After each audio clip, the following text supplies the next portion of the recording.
Well, if you're like most people, you probably are feeling a little stressed out that the holidays are upon us. All that shopping, trying to keep your kids happy, so much to do, so little time. This morning, some advice on how to keep your cool naturally. Joining me is the cool Mark Mincola, PhD, a natural health care practitioner from Cohasset, Massachusetts. You never get stressed out. That's because I have those herbs at my disposal all the time. You are drinking tea all the time.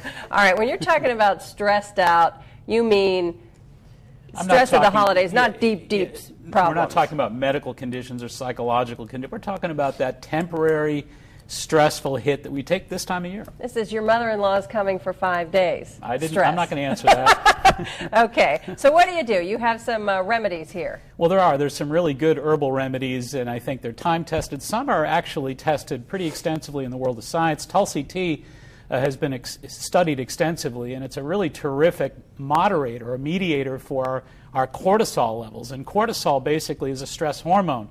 So it's been found in a number of different studies that Tulsi helps us with those stress hormones. Linden flower tea, really great as an anti-anxiety. Passion flower, terrific to help us get a little sleep during those insomnia periods.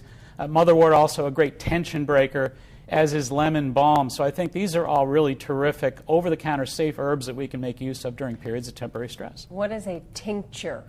A tincture is really a 1 ounce vial that has a little squeezer bottle on top, and you basically are going to take 25 to 30 drops 3 times a day, usually in water, unless the herb tastes pretty good. The passion flower tastes great. Doesn't really have to go in water, but most of these herbs are better off in an ounce or 2 of water 3 times a day.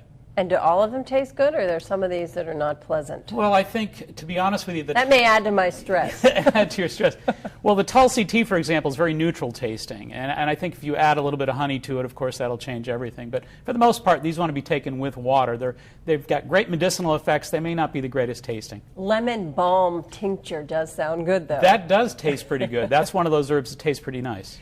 Are most people feeling the stress, a little bit of stress during some part of this month? Yeah, some experts estimate that as many as 90% of the American public does feel this temporary moodiness, insomnia, etc. So it is pretty common, unfortunately. That's kind of what goes with these holiday seasons. Kind of makes it the holiday. Wouldn't be the holiday without stress. Stress, huh? And any problems with any of these things that people might want to watch out for? Not at all. I mean, I've chosen some real safe stuff, but again, folks should always check with their PCP, but these are really safe over-the-counter herbs. All right, Mark Mincola, don't you stress out on us. You're so calm and cool always. If you want to find out more about this, you can go to Mark's website, maxhealing.com. We thank you for being here, Mark. He'll be back next week with the healthiest food choices for holiday shoppers.